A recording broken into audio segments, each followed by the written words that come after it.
Ce court documentaire introduit le réseau Aeronet et sa plateforme d'étalonnage solaire qui est opérée à l'OHP. Ce réseau Aeronet surveille la composante particulière de l'atmosphère. Ces particules aérosols étudiées sont une espèce atmosphérique qui agit sur le climat et sur la qualité de l'air. C'est l'une des espèces les plus variables en concentration, en dimension et en composition de l'atmosphère. Elle varie beaucoup selon l'endroit où l'on se situe sur le globe et au cours du temps. À l'échelle de la planète, leur étude, leur surveillance s'appuie sur des moyens d'observation qui sont organisés en réseau depuis le sol et aussi depuis des capteurs embarqués sur le satellite. Mais on ne parlera pas de la dimension spatiale ici. En France, le CNRS, l'Université de Lille, le CNES sont à l'origine du réseau Aeronet, donc Aerosol Robotic Network, co-construit donc avec la NASA il y a bientôt 30 ans. Ce réseau, il est composé de photomètres solaires automatiques permettant d'enregistrer les rayonnements solaires et atmosphériques qui atteignent le site où l'instrument est installé. Cet instrument, co-construit avec une entreprise française dans le cadre d'un partenariat France-USA, est un instrument qu'on peut qualifier de tout-terrain, qui est autonome, automatique. Schématiquement, il est composé, comme on peut le voir sur le film, d'une tête optique qui est montée sur une monture robotisée. Et le tout est alimenté par des panneaux solaires, ce qui le rend autonome. Alors, grâce à ces mesures optiques, les scientifiques sont à même de mesurer la quantité de particules aérosols, qu'on appelle l'épaisseur optique, qui est présente sur l'ensemble de la colonne atmosphérique, ces particules étant le plus souvent situées dans la couche limite, voire les premiers kilomètres de la troposphère. Le spectre dimensionnel, ainsi que leur capacité à absorber le rayonnement solaire, sont également mesurés, et ces informations permettent de calculer, dans un deuxième temps, leur impact radiatif. Ce réseau Aeronet comprend, en 2020, près de 400 stations permanentes et distribuées sur l'ensemble de la planète. Alors, plusieurs de ces stations sont en opération en France. On peut citer évidemment celle de l'OHP qui est, elle, en fonction depuis 2005, donc 15 ans de fonctionnement continu. Et le fonctionnement de la composante française et européenne de ce grand réseau est assuré par un service dédié du CNRS, donc le Service national d'observation photon Aeronet. Et ce service s'appuie sur une équipe d'universitaires, de chercheurs aussi, d'ingénieurs bien sûr, qui sont situés, cette équipe multisite en quelque sorte, située à Lille, donc Paris, et bien sûr à l'Observatoire de Haute-Provence. Il y a près de 100 stations, donc environ 25% du réseau qui sont localisées en France, en Afrique et en Europe, plus quelques-unes en Asie, et qui sont gérées par ce service du CNRS.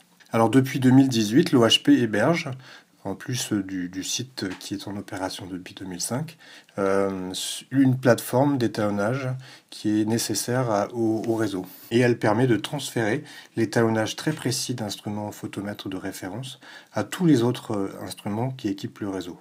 Cet étalonnage s'effectue en moyenne tous les 12 à 18 mois, selon les conditions environnementales de la station, et ceci pour préserver la qualité des mesures. Les mesures de ce réseau sont aujourd'hui intégrées dans l'infrastructure de recherche atmosphérique Actris et elles alimentent en temps réel une base de données qui est en accès libre et cette base de données très utilisée pour la validation des missions spatiales dédiées à l'observation des aérosols ou bien la validation des modèles et pour soutenir les recherches sur l'impact ou les impacts des aérosols sur le climat ou sur la qualité de l'air.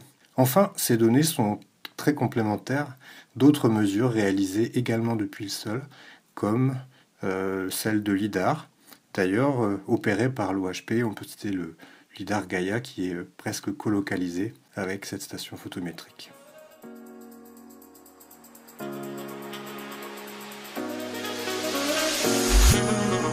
Comme les gestes barrières sont respectés, je me permets d'enlever mon masque et de vous présenter donc la plateforme de calibration de Photon Aeronet. Donc au bout d'un an sur le terrain, les photomètres ont besoin d'être réétalonnés. Donc les photomètres pour être étalonnés ont besoin d'une référence, et cette référence ce sont les deux photomètres master, donc celui-là et celui-là, qui ont été calibrés étalonnés dans des conditions particulières et qui ont des caractéristiques connues. Et donc, comme on peut voir ce photomètre qui tente de viser le soleil, alors aujourd'hui il est un petit peu caché. En fait, il vise le soleil pour mesurer l'épaisseur optique de l'atmosphère. Et donc un photomètre, c'est une tête de mesure. Son petit câble qui le raccorde à l'électronique, qui gère les données et qui gère également le robot qu'on peut voir ici. Toutes les données sont rapatriées ensuite vers le LOA, donc le laboratoire d'optique atmosphérique, qui s'occupe de l'étalonnage à distance de tous les instruments. Le LIDAR SIMEL 376 a intégré le SNO Photon Aéronet en 2020. C'est un LIDAR qui est basé sur le principe de la rétrodiffusion de la lumière par les aérosols atmosphériques. Il fonctionne à la longueur d'onde de 532 nanomètres, c'est-à-dire dans le vert. Le principe d'un LIDAR, c'est d'avoir une émission qui est fournie par un laser de forte puissance, donc en l'occurrence à 532 nanomètres, et on va mesurer la lumière qui revient en arrière, c'est-à-dire qui est rétrodiffusée par les aérosols atmosphériques. Cette lumière rétrodiffusée est collectée par un télescope et envoyée vers les récepteurs. Ainsi, on peut donc, à partir du temps de transit de la lumière entre le moment où elle part et le moment où elle revient, connaître l'altitude des aérosols. On peut reconstruire donc un profil vertical des aérosols entre 200 mètres d'altitude et 12 km. 200 mètres d'altitude car il existe une zone où le LIDAR est dit aveugle, c'est-à-dire que la zone d'émission et la zone de réception ne se superposent pas. Il existe un endroit où les deux faisceaux, partant et rétrodiffusés, se superposent partiellement. Il y a dans ce cas-là une correction à faire qui s'appelle la correction de recouvrement, overlap en anglais, pour arriver à descendre le plus bas possible en altitude. Le principe du LIDAR aérosol repose sur la théorie de la diffusion de Mie, c'est-à-dire la diffusion de la lumière par des particules plus grosses que la longueur d'onde. Mais il existe en même temps une lumière qui est rétrodiffusée par les molécules, régie par la théorie de Rayleigh, et ce signal doit être soustrait des données pour pouvoir ensuite exploiter les données LIDAR en termes de profils verticaux d'aérosols. Les données du LIDAR Gaia sont collectées toutes les minutes et tous les jours, ces fichiers de données sont envoyés vers les bases de données nationales du SNO Photon Aéronet qui sont prises en charge dans le cadre de l'infrastructure de recherche Actrice-FR par le pôle national AERIS. Les équipes informatiques du pôle AERIS traitent les données avec des codes de traitement qui ont été développés pour les LIDAR du SNO Photon Aéronet. Mais néanmoins, une fois ces traitements effectués, il reste à faire un contrôle qualité de la donnée qui est fait par l'équipe technique de l'OHP en lien avec les scientifiques. Les jeux de données du LIDAR Gaia sont également utilisés pour étudier les échanges des flux de surface avec la couche limite atmosphérique. Cette couche est très importante car c'est elle qui intègre les flux de surface et qui va moduler les concentrations de gaz à effet de serre et des polluants près de la surface. C'est également un paramètre qui est très important de bien paramétrer dans les modèles de transport atmosphérique. Les données donc, du LIDAR Gaia sont également utilisées en ce sens. Le LIDAR Gaia est complémentaire du LIDAR LTA de la station Gérard-Mégy, puisque le LIDAR Gaia couvre les altitudes de 200 mètres jusqu'à 12 km d'altitude, alors que le LIDAR LTA, pour sa composante aérosol, commence à 3 km pour mesurer les profils d'aérosols jusqu'à environ 40 km d'altitude. Sur cet écran, nous pouvons voir le signal rétrodiffusé par les aérosols avant leur traitement. Donc c'est le signal mesuré par le LIDAR Gaia du SNO Photon Aéronet. On peut voir par exemple ici le profil des aérosols, donc après le signal rétrodiffusé par les aérosols, avant leur correction. Et en rose, on peut voir le profil théorique de rétrodiffusion des molécules. Ça s'appelle le profil Rayleigh. Donc la correction sera à faire pour aligner les deux profils dans la même direction. Le lidar Gaia permet, comme je le disais, de détecter différentes couches d'aérosols. On a parfois des nuages, un temps nuageux, et le lidar est bien sûr sensible à ces gros aérosols atmosphériques. Mais le lidar permet également parfois de détecter des panaches d'aérosols. Ainsi, plus il y a d'aérosols dans l'atmosphère, et plus le signal rétrodiffusé sera important.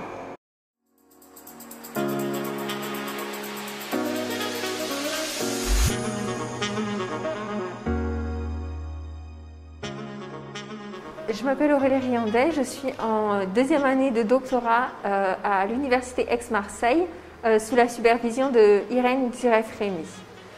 Donc ma présentation va parler du traitement des données LIDAR Gaia à l'Observatoire de Haute-Provence qui sert à suivre les aérosols troposphériques. Comme je suis seule dans la pièce, je vais me permettre du coup d'enlever le masque. Le lidar Gaia, qui est à l'Observatoire de Haute-Provence, nous permet de mesurer donc la hauteur de la couche limite atmosphérique. Mais déjà, qu'est-ce que c'est la couche limite atmosphérique? C'est la couche qui est directement influencée par la surface terrestre. Cette couche dépend du Soleil, c'est-à-dire que pendant la nuit, son épaisseur est faible. Et à l'intérieur, il y a stagnation des polluants, alors que la journée, son épaisseur est plus importante et elle est bien mélangée. Et du coup, comment est-ce qu'avec cet appareil, on va mesurer la hauteur de la couche limite atmosphérique? En fait, on considère que la plupart des aérosols sont situés dans la couche limite atmosphérique, et donc on va chercher l'altitude pour laquelle on observe un gradient dans la concentration des aérosols, et cette altitude-là va nous donner la hauteur de la couche limite atmosphérique. Le signal LIDAR est décrit par une équation avec 5 variables que vous avez ici. Donc la première variable représente la constante instrumentale et elle regroupe tous les paramètres qui sont liés à l'instrument. Le deuxième paramètre, c'est la fonction de recouvrement. Donc la fonction de recouvrement décrit le fait que le champ de vision de l'émetteur et le champ de vision du récepteur ne se superposent qu'à partir d'une certaine altitude, puisque l'émetteur et le récepteur sont distincts. Cette fonction vaut 0 quand il n'y a pas du tout de recouvrement entre l'émetteur et le récepteur, puis elle augmente quand il y a un recouvrement partiel, et enfin elle vaut 1 quand le recouvrement est total. Le troisième paramètre, qui est noté ici bêta, est le coefficient de rétrodiffusion. Et donc ce coefficient représente la proportion du signal qui est rétrodiffusé par les aérosols et les molécules. Le quatrième paramètre, c'est T, c'est la transmission, qui représente la fraction du signal qui passe la couche située à l'altitude R. Et enfin, le dernier paramètre, noté ici B, qui est le fond de ciel qui représente le bruit créé par le flux solaire. Pour analyser ces données et les utiliser par la suite, il est important d'abord d'effectuer des corrections sur ce signal. Donc ici, j'ai pris le signal brut et la première correction qu'on va effectuer, c'est la correction du temps mort. Et donc ce temps mort, il représente le fait que après chaque événement, il existe un laps de temps pendant lequel l'instrument n'est plus capable d'enregistrer un autre événement. Pour cela, on applique donc cette formule qui est donnée par le constructeur. Donc une fois qu'on a le signal brut, on applique la correction du temps mort. Le temps mort représente le temps pendant lequel, après chaque événement, il n'est pas possible d'enregistrer un autre événement. Pour cela, on applique au signal cette formule qui est donnée par le constructeur et on obtient le signal qui est présent sur ce graphique. La deuxième correction que l'on applique, c'est la correction du flux du fond de ciel qui provient du flux solaire et du bruit créé par le récepteur. Pour calculer ce fond de ciel, on moyenne le signal sur les 5 derniers kilomètres et on soustrait cette moyenne au signal. Puis, on va corriger la fonction de recouvrement. C'est-à-dire que pour effectuer cette correction, il faut d'abord calculer la fonction de recouvrement qui varie de 0 à 1, comme je l'expliquais précédemment. Pour calculer cette fonction de recouvrement, il faut suivre les étapes suivantes. Déjà, première étape, il faut trouver un jour pour lequel on a une couche limite atmosphérique bien mélangée. C'est-à-dire que pour trouver ce jour-là, j'ai considéré les jours pour lesquels on avait une humidité relative inférieure à 80% et une vitesse de vent supérieure à 4,5 mètres par seconde. Une fois qu'on a trouvé ce jour, il faut réaliser un fit linéaire sur une altitude où l'on sait qu'on a un recouvrement total. Donc ici, j'ai choisi entre 1400 et 1600 mètres. Et ensuite, on fait le rapport entre le signal mesuré et le fit linéaire. Et on obtient la fonction d'overlap à droite. Pour corriger le signal du problème de recouvrement, on prend le signal et on le divise par la fonction de recouvrement précédemment calculée. Donc la dernière correction que l'on va effectuer, c'est la correction de l'altitude. Pourquoi est-ce qu'on va faire cette correction? Parce qu'on considère qu'il y a une décroissance de la puissance de l'impulsion lumineuse avec l'altitude. Et donc pour corriger l'altitude, on va multiplier le signal qu'on a obtenu par l'altitude au carré. On obtient ici le PR2 qui correspond au signal corrigé de l'altitude. L'étape suivante, une fois qu'on a corrigé ces données, c'est de vérifier leur qualité. Pour vérifier leur qualité, donc, il est nécessaire de revenir un peu à la théorie de la diffusion. C'est-à-dire qu'on a dit que le lidar mesurait le signal rétrodiffusé par les aérosols. Ça, c'est tout ce qui va être diffusion de Mie. Et par les molécules, et donc là, c'est plutôt la diffusion de Rayleigh. Pour vérifier la qualité des données, il faut vérifier que le profil mesuré correspond au profil Rayleigh pour des altitudes purement moléculaires. Donc à droite, vous avez un graphe en rouge avec le profil Rayleigh et en noir avec le profil PR2. Et donc pour des altitudes purement moléculaires, par exemple autour de 10 km d'altitude, on se rend compte que le profil Rayleigh et le profil PR2 correspondent parfaitement, ce qui implique que la qualité des données est bonne. Il faut toutefois faire attention à ce que cette comparaison entre les deux profils ne se fasse pas sur une couche d'aérosol, comme par exemple ici entre 7 et 9 km. Dans ce cas-là, on aurait une mauvaise comparaison, alors que la qualité des données est correcte. Et donc, une fois qu'on a vérifié la qualité des données, maintenant on va pouvoir passer à l'analyse de ces données.